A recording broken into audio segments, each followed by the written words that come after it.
Who was Redmond Burke?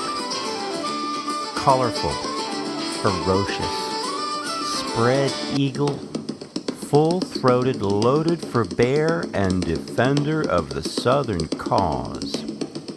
Redmond Burke and his family lived near Harper's Ferry, Virginia since at least 1850. He was described in a newspaper in 1861 after a daring escape from Old Capitol Prison as 5 feet, 8 or 9 inches high, high cheekbones, florid, sunburnt complexion, blue or light gray eyes, iron gray hair, whiskers, and a mustache of the same color. Burke and his wife Mary emigrated from Ireland sometime before the birth of their eldest child, John Redmond, in 1836 in Maryland. The men in the family worked as stone cutters related to the structures of the Chesapeake and Ohio Canal. The Washington Evening Star newspaper on June 14, 1861, wrote, Burke superintended the construction of Dam No. 4 in peacetime, then in June 1861 was assigned to superintend its destruction.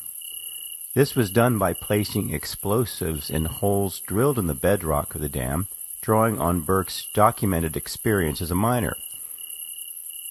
Burke then enlisted in the 1st Virginia Cavalry July 2, 1861, and was present at the Battle of First Bull Run, Manassas.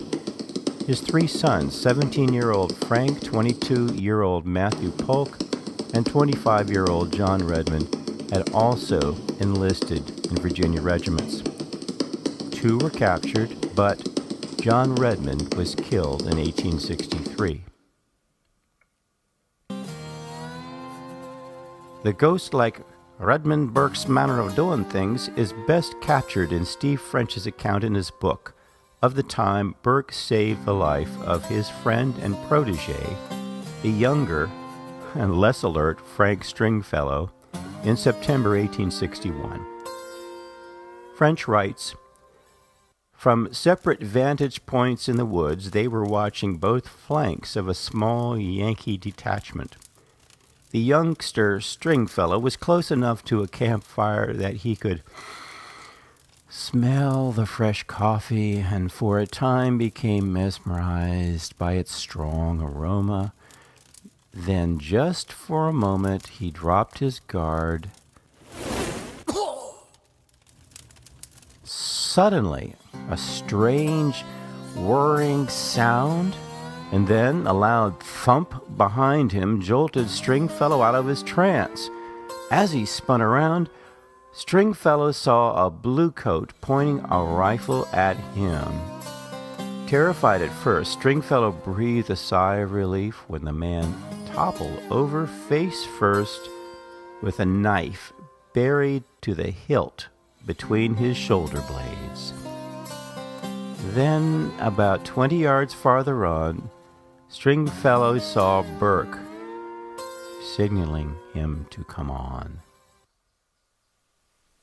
When Redmond Burke died in November 1862, Federal General George Gordon, who had overall command of the November 1861 events, wrote with satisfaction, in harrying Union men, whether he robbed them, burned their dwellings, or shot them, he had no equal.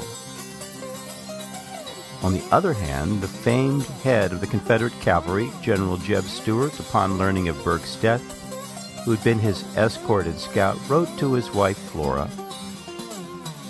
He was killed by the Yankees on the 25th of November. He died as he lived, true as steel. His childlike devotion to me is one of the curious romances of this war which I will cherish next to my heart while I live. He has 3 sons in my command worthy of such a father. Burke was 52 years old at the time of Mortimer Cookus's death, and very soon his own.